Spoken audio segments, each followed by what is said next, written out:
নমস্কার বন্ধুরা, আপনারা দেখছেন সরকারি সংবাদ ইউটিউব চ্যানেল।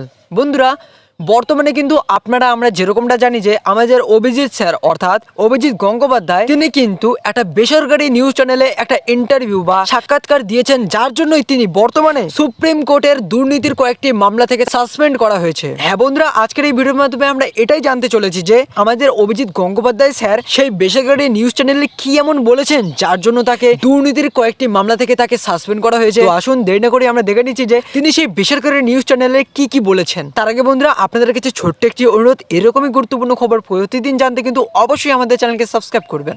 একজন বিচারপতি ইন্টারভিউ দিচ্ছেন, এটা খুব সুলভ নয়। তো আমি কিন্তু যে কোনো কথাই বলছি, ব্যাঙ্গালোর প্রোটোকল বলে একটা প্রোটোকল আমাদের আছে যে বিচারপতিরা কি করতে পারেন, কত দূর যেতে পারেন। আমি কিন্তু তার মধ্যে থেকেই প্রতিটা প্রশ্নের উত্তর দিচ্ছি এবং আমি কোনো রাজনৈতিক দলকে গালাগালি করছি না, করবও না। আর বিচার ব্যবস্থা সম্বন্ধে আমার সম্পূর্ণ আস্থা আছে, কারণ আমি সেই বিচার ব্যবস্থার একটা অঙ্গ, সেটা সম্পূর্ণ মাথায় রেখেই আমি এটা দিচ্ছি। এবং আমি জানি যে এটা নিয়ে অনেক বিতর্ক পরে হবে যে কীভাবে আমি দিলাম, কেন দিলাম, দিতে পারি কি না।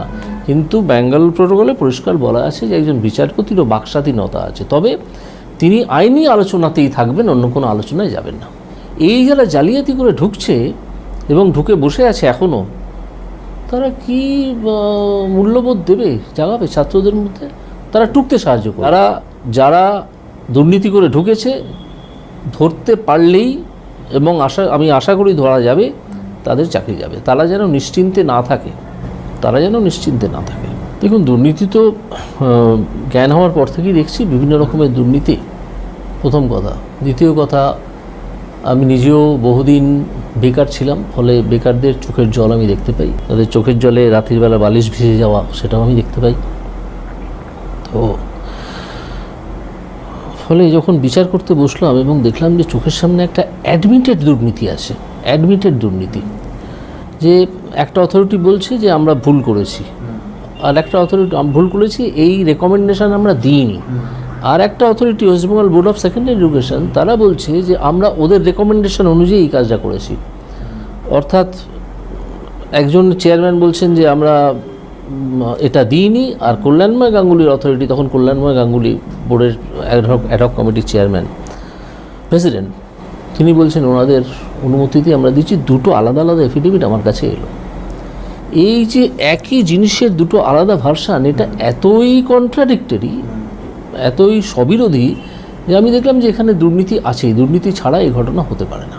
তখন আমি আর কাকে দেবো? আমার পুলিশের ওপর ভরসা যথেষ্ট আছে, কিন্তু পুলিশ তো নিয়ন্ত্রিত হয় বিভিন্ন রকমভাবে। আমি সেই জন্য সিবিআইকে দিলাম। সিবিআইও যে নিয়ন্ত্রিত হয় না তা আমি বলছি না, হয়, হয়তো কিছুটা কম হবে, হয়তো কিছু বেরোবে।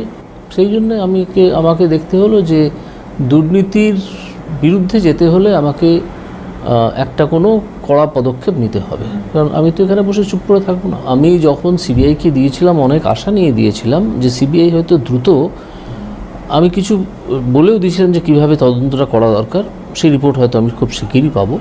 সেইভাবে তারা এগিয়েছে কিনা, সেভাবে এগোলে আমার মনে হয় যারা এই দুর্নীতিগুলো করে টাকা নিয়ে দিয়েছে তারা ধরা পড়তো, এখনও হয়তো পড়বে। কিন্তু আমি দেখছি ক্রমাগত দেরি হয়ে যাচ্ছে। আমি এত ধৈর্যশীল নই